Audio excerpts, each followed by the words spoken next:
वाहन भाडे तत्वावर घेऊन दरमहा भाड्याचे आमिष दाखवून शिरपूर व परिसरातील वाहनधारकांची तब्बल 20 लाख रुपयांची फसवणूक केल्याचा प्रकार उघडकीस आलाय। या प्रकरणी शिरपूर पोलीस ठाण्यात भारतीय न्याय संहिता 2023 अंतर्गत गुन्हा दाखल करण्यात आला असून एका आरोपीस अटक करून 9 चारचाकी वाहने जप्त करण्यात आली आहे। फिर्यादी अहिल्यापूर निवासी राहुल संतोष बावा यांच्या तक्रारीनुसार त्यांच्याकडे स्कॉर्पिओ व बोलेरो पिकअप वाहने आरोपी मुकेश अशोक लोहार याने जानेवारी 2025 मध्ये सोनगीर टोल नजीकच्या रस्ते बांधकामासाठी भाडे तत्वावर घेतली। दरमहा प्रत्येकी 26,000 रुपये भाड्याचे आश्वासन दिले होते। सुरुवातीला 1 महिन्याचे भाडे दिल्यानंतर उर्वरित पैसे न देता वाहने परतही केली नव्हती। तपासादरम्यान समोर आले आहे की आरोपीने फक्त फिर्यादीची नव्हे तर आणखी 6 वाहनधारकांची Scorpio, Swift, Ciaz, Access, Bolero अशा 9 गाड्या भाड्याच्या वाहनाने घेऊन त्याची विक्री, गहाणठेव अथवा लपवाछपवी केली आहे। शिरपूर शहर पोलीस स्टेशन येथे राहुल संतोष बावा राहणार अहिल्यापूर शिरपूर यांनी फिर्याद दिली होती की त्यांच्याकडे एक स्कॉर्पिओ आणि एक बोलेरो कार होती।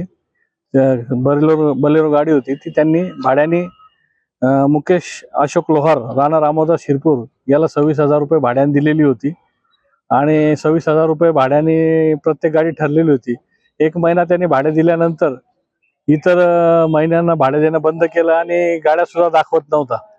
म्हणून मग 2-3 महिने झाल्यानंतर यांना शंका आली म्हणून त्यांनी पोलीस स्टेशन शिरपूर येथे तक्रार दिल्यानंतर तक्रारीमध्ये असं निष्पन्न झालं की सदर आरोपीने या गाड्या कोणाला तरी दुसऱ्याला पुन्हा भाडेतत्वावर दिलेल्या आहेत। त्याबाबत चौकशी केली असता आरोपीने आणखी इतर 6 ते 7 लोकांच्या गाड्या इतर ठिकाणी भाडेतत्वावर दिल्याचे निष्पन्न झाले आहे। म्हणून त्या संदर्भात गुन्हा दाखल करून पोलीस स्टेशन शिरपूर शहर येथे अधिकारी व कर्मचारी यांच्या 3 टीम तयार करून सदर गाड्यांचा शोध घेतला असता आरोपीने एक स्कॉर्पिओ, एक Hyundai Accent, Maruti Swift 3, Bolero pickup 3 आणि इको फोर्ड 1 अशा 9 गाड्या त्यांच्याकडून हस्तगत करण्यात आलेल्या आहे। 20,50,000 रुपयाचा मुद्देमाल जप्त करण्यात आलेला आहे। आणखीनही 2-3 गाड्या रिकव्हर होण्याची शक्यता आहे।